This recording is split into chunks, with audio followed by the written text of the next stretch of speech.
Olha só que interessante. Hoje a gente vai falar de um assunto que parece comum, o casamento, mas por um ângulo que pouca gente conhece, o ponto de vista médico-legal. Usando como base um texto jurídico brasileiro, a gente vai desvendar as regras, os desafios e até o fim dessa união. É uma mistura de lei e medicina bem fascinante. Então, o nosso roteiro aqui é basicamente o ciclo de vida completo do casamento, na visão da lei.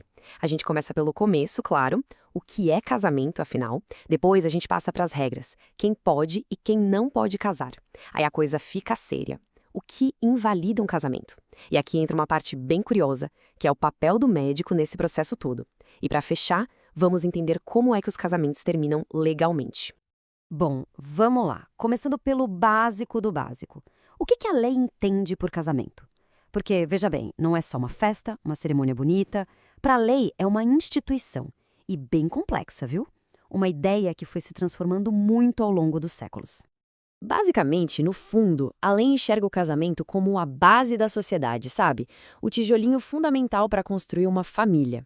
Só que essa ideia não é estática, não. Pelo contrário, o jeito que a gente entende o casamento mudou, e mudou muito, com o passar do tempo. Vamos voltar um pouco no tempo. Lá na Roma Antiga, por exemplo, a coisa era vista como uma fusão completa. O jurista Modestino descreveu bem: era uma união que misturava tudo, o divino e o humano. Era algo sagrado e do dia a dia ao mesmo tempo. Aí, dando um salto na história, a gente chega na visão religiosa, que trouxe uma nova camada para essa discussão. O Concílio de Trento, por exemplo, falava numa união perfeita e inseparável. Era um ideal de compromisso para a vida toda, sem brechas. E hoje? Bom, hoje a visão jurídica é bem mais pragmática, digamos assim. O casamento é encarado como um contrato. Sim, um contrato solene, formal, que oficializa a união, cria uma vida em comum e, claro, tem aquele foco bem claro em formar e educar os filhos.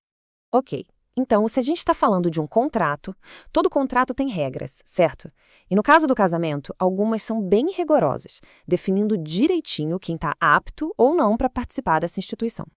Pois é, a lei tem uma lista do que ela chama de impedimentos absolutos. Pensa nisso como barreiras que não podem ser cruzadas de jeito nenhum, feitas para proteger a ética e a ordem da sociedade. A maioria tem a ver com parentesco, bigamia ou até crimes muito graves. Mas aí fica a pergunta, será que não tem nenhuma exceçãozinha nessas regras de família tão rígidas? E a resposta é, tem sim. E é uma exceção bem específica que faz a lei bater na porta da medicina para pedir uma ajudinha. Olha que curioso, desde 1941, a lei brasileira permite o casamento entre tio e sobrinha. Só que não é simples assim. Para isso acontecer, tem toda essa burocracia médico-legal, é um processo bem sério para garantir a saúde do casal e principalmente de qualquer filho que eles venham a ter. Certo, mas e se um casamento que não podia acontecer acaba acontecendo? O que a lei faz? Bom, ela tem duas formas bem diferentes de lidar com uma união que já nasceu com um problema grave, uma falha fundamental. A gente precisa entender a diferença entre um casamento nulo e um anulável. O nulo é aquele que, para a lei, nunca existiu. É como se fosse um erro tão grave que o sistema nem reconhece. Já o anulável parece válido por fora, mas tem um defeito escondido, e esse defeito pode ser usado por uma das partes para pedir o fim de tudo na justiça. E um dos principais motivos para anular um casamento é o tal do erro essencial. O nome já diz tudo, né?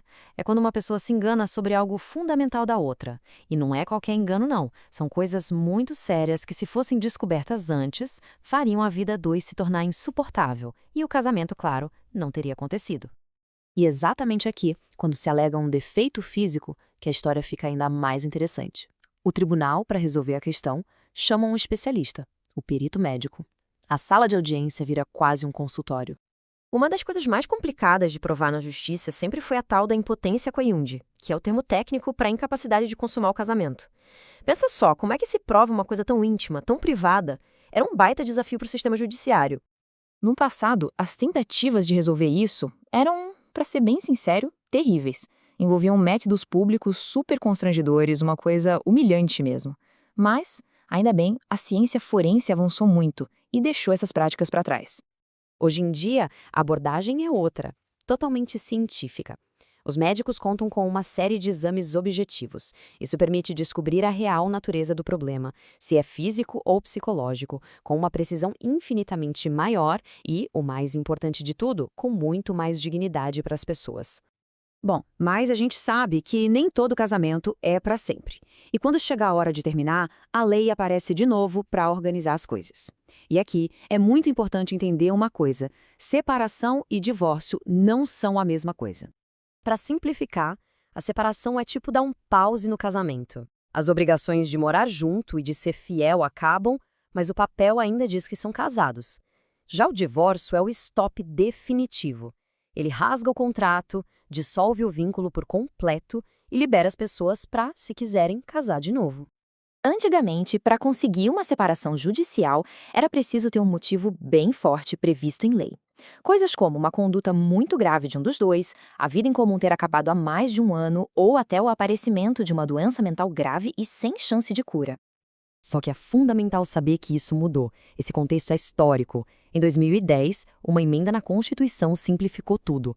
Hoje, no Brasil, o processo para se divorciar é muito mais direto. Não precisa mais daquela etapa da separação antes. E assim a gente fecha o ciclo, dos juramentos na Roma Antiga até os exames de alta tecnologia de hoje. A instituição do casamento, aos olhos da lei, está sempre em movimento. A gente viu como ele pode ser um contrato, uma união sagrada, um caso para perícia médica. Isso tudo deixa uma pergunta no ar, né? Conforme a sociedade e a ciência avançam, como será que a lei vai ser adaptada a próxima vez?